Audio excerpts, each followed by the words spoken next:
Hello, नमस्कार दोस्तों। मेरा नाम राहुल सागर है और स्वागत है आप सभी का आपके अपने YouTube channel study with Rahul Sagar में। दोस्तों, 69,000 की भर्ती को लेकर के सुप्रीम कोर्ट के द्वारा एक बहुत बड़ी अपडेट दी गई है, या इस पूरी भर्ती को लेकर के पूरी कंप्लीट इन्फॉर्मेशन हम इस वीडियो के अंदर जानेंगे और क्या-क्या चीज़ें चल रही हैं और इसमें एक और नई चीज़ ऐड हो गई है या इसमें एक और नया विवाद ऐड हो चुका है जिसके बारे में हम बात करेंगे, बीएड वर्सेस बीटीसी वाला मामला। ठीक है दोस्तों, तो चलिए वीडियो की शुरुआत करते हैं, लेकिन इससे पहले आप सभी को मैं बता दूं, इस वीडियो के अंदर जो भी जानकारी होने वाली है वो ऑथेंटिक रहेगी। सारी जो जानकारी है वो जेन्युइन रहने वाली है, जो आपके लिए बहुत ज़्यादा इंपॉर्टेंट होने वाली है अगर आप इस भर्ती से जुड़े हुए हैं तो। चलिए दोस्तों, शुरू करते हैं। अच्छा, एक चीज़ और मैं आप सभी से कहना चाहूँगा, इस वीडियो के डिस्क्रिप्शन बॉक्स में एक टेलीग्राम चैनल का लिंक मिलेगा आपको। आप उस टेलीग्राम चैनल से जुड़ जाइए, आपको सारी अपडेट्स वहाँ पर मिलती रहती हैं। ठीक है, आप उसको ज्वाइन कर लीजिए एक बार। आप सच में बहुत अच्छा महसूस करेंगे। आपको हर एक जानकारी सबसे पहले वहाँ पर मिल जाया करेगी और आपको एक लॉन्ग वीडियो देखना नहीं पड़ेगा अगर आप उस चैनल को ज्वाइन करते हैं तो। ठीक है दोस्तों, तो चलिए शुरू करते हैं। यहाँ पर आप देखेंगे, पहले हम ना इस पूरी भर्ती का बैकग्राउंड जान लेते हैं। अगर आपको नहीं पता, आप अगर इस भर्ती से नहीं जुड़े हुए हैं, तो ये जो मामला है वो काफ़ी लंबे समय से बना हुआ है और आप इस भर्ती की प्रोसेस को देख करके ये आइडिया लगा सकते हैं कि किस तरीके से हमारी देश की जो सरकार है एजुकेशन सिस्टम में किस तरीके की अव्यवस्था बनी हुई है, क्या किस तरीके का बना हुआ है। यहाँ पर आप देखेंगे तो ये जो 69,000 की जो असिस्टेंट टीचर की जो रिक्रूटमेंट थी वो आपकी 2019 के अंदर आई थी। ठीक है, उसके बाद इसका एग्ज़ाम कराया गया, इसका एग्ज़ाम करा लिया गया। एग्ज़ाम कराने के बाद इसकी मेरिट सूची भी तैयार कर ली गई और काफ़ी बड़ी संख्या में बच्चे, लगभग इसमें से 2000 कम के आसपास 66,000 के कुछ समथिंग बच्चे थे जिनका फाइनल सिलेक्शन हो भी गया था। अब फाइनल सिलेक्शन तो हो गया था, अब ये विवाद, ये भर्ती आपकी कोर्ट के अंदर क्यों गई थी, इस चीज़ के ऊपर अगर हम बात करें तो ये कोर्ट के ऊपर इस वजह से गई थी क्योंकि इसमें आरक्षण का जो रूल है, रिजर्वेशन के जो रूल्स हैं, आपने देखा होगा एससी, एसटी, ओबीसी या जिनको भी रिजर्वेशन मिलता है उनके ना कुछ रूल्स बने हुए हैं। अब उन रूल्स का अच्छे से पालन नहीं हुआ था कि इतने परसेंट सीट्स उन बच्चों को दी जानी चाहिए, या वो जो भी चीज़ें होती, जो भी रूल्स होते हैं उनके बाद। ठीक है, तो हुआ क्या था इसमें, जो खासकर ओबीसी और एससी कैटेगरी के जो अभ्यर्थी थे, उन्होंने ये आरोप लगाया था कि उनके जो आरक्षण के रूल्स हैं या आरक्षण के जो नियम हैं, उनका इस भर्ती के अंदर सही से पालन नहीं किया गया था। ठीक है, अब ये सच भी था, जिसको लेकर के हाई कोर्ट ने 2024 में, इलाहाबाद हाई कोर्ट ने 16 अगस्त 2024 को इलाहाबाद हाई कोर्ट की जो लखनऊ बेंच ने ये पूरी चयन सूची, जो पहले बच्चे चयन किए गए थे, उसको रद्द करके आरक्षण नियमों के अनुसार नई मेरिट लिस्ट बनाने का निर्देश दिया था। ठीक है, किसने? ये इलाहाबाद हाई कोर्ट ने दिया था। अब उसके बाद होता क्या है, अभी जब ये मामला चला जाता है सुप्रीम कोर्ट के अंदर, सुप्रीम कोर्ट के अंदर जब ये मामला चला जाता है तो सुप्रीम कोर्ट सितंबर 2024 को, जो इलाहाबाद हाई कोर्ट ने ये कहा था कि जो नई सूची बनाने के लिए जो निर्देश दिए थे उस पर रोक लगा दी। किसने? सुप्रीम कोर्ट ने। अब उसका जो मामला था अब ये वहीं रुक गया है। अब जो अंतिम फैसला है वो सुप्रीम कोर्ट के पास चला गया है, मतलब अब जो चीजें हैं वो सुप्रीम कोर्ट ही तय करेगी। अच्छा, 2024 में 2024 के अराउंड ये मामला गया था आपका सुप्रीम कोर्ट के अंदर, और उससे भी काफी समय पहले से ये मामला चला हुआ आ रहा है और 2018 की भर्ती है तो काफी लंबा समय बीत चुका है, लगभग 7 से 8 साल बीत चुके हैं इस मामले को, और अभी तक कोई भी कंफर्म चीजें नहीं है। लेकिन अब जो चीजें हैं, अब ये आपके फाइनल स्टेज में जा चुकी हैं। कैसे मैं कह रहा हूँ ये सारी चीजें आपको मैं बता दूं, कुछ इन्फॉर्मेशन आपके सामने रखी हुई है।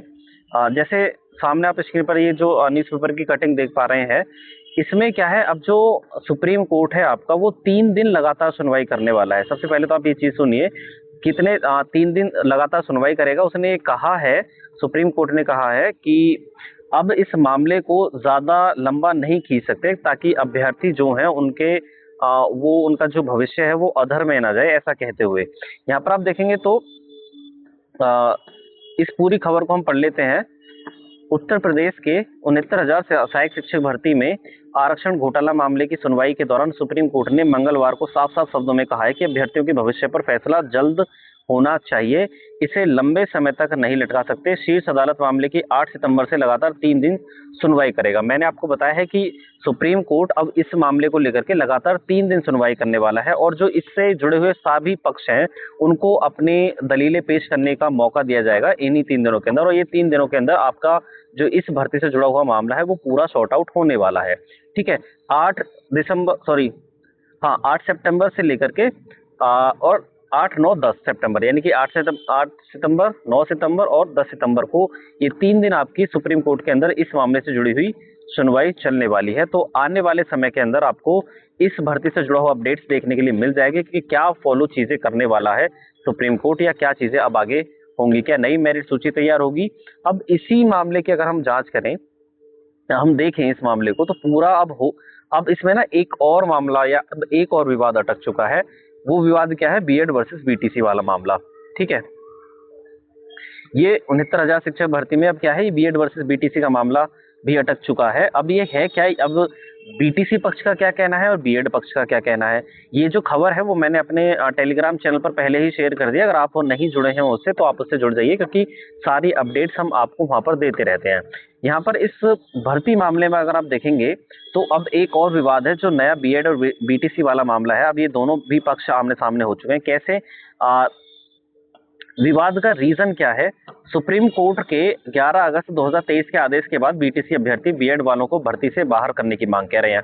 अच्छा, प्राइमरी टीचर के लिए अगर मैं आपको बताऊं तो पहले क्या था, 11 अगस्त आई थिंक 2023 या 24 था शायद, वो एक फैसला आया था सुप्रीम कोर्ट का, जिसके तहत जो आपके पीआरटी की पोस्ट के लिए बीएड की जो डिग्री होती है उसको अलाउ ना करने का आदेश दे दिया था सुप्रीम कोर्ट को। मतलब उसके लिए केवल और केवल तब से बीटीसी ही और डीएलएड वगैरह जो होती है आपकी वही माने रहेंगी, बीएड को बाहर कर दिया गया था। ठीक है, जो कि पहले काफी लंबे समय से चलती आ रही थी। अब इसी मामले को अगर हम देखें तो बीटीसी पक्ष का यही कहना है कि जो प्राथमिक स्कूलों के लिए डीएलएड या बीटीसी अनिवार्य योग्यता है, बीएड नहीं। अब वो ये लोग कह रहे हैं कि डीएलएड और बीएड जो बीटीसी वगैरह की जो डिग्री होती है वही अनिवार्य योग्यता है, अब बीएड नहीं है। और नई सूची जो है, नई सूची में बीएड को शामिल न किया जाए। इनका कहने का मतलब ये है, अब जो नई सूची तैयार की जाएगी इस 69,000 शिक्षक भर्ती की, उसमें बीएड को ना शामिल करके केवल और केवल बीएड और बीटीसी और डीएलएड वाली जो डिग्री है उसी को शामिल किया जाए। ये कहना है बीटीसी वाले पक्ष का कहना। ठीक है, अब वहीं पर हम बात करें बीएड का।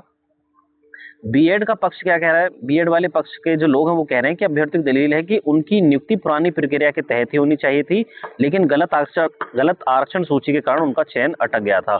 अब जो उनका कहना था, अच्छा ये तो चीजें हैं कि भाई अब जो पहले डिसीजन या पहले जो रूल्स वगैरह होते हैं वो, और किसी भी ऑनगोइंग रिक्रूटमेंट के समय पर अगर कोई भी किसी भी प्रकार का बदलाव होता है तो वो उस पर इफेक्ट नहीं करता है, उस रिक्रूटमेंट को इफेक्ट नहीं करता। ये तो आप सभी को पता होगा और ये कहना सुप्रीम कोर्ट का भी है।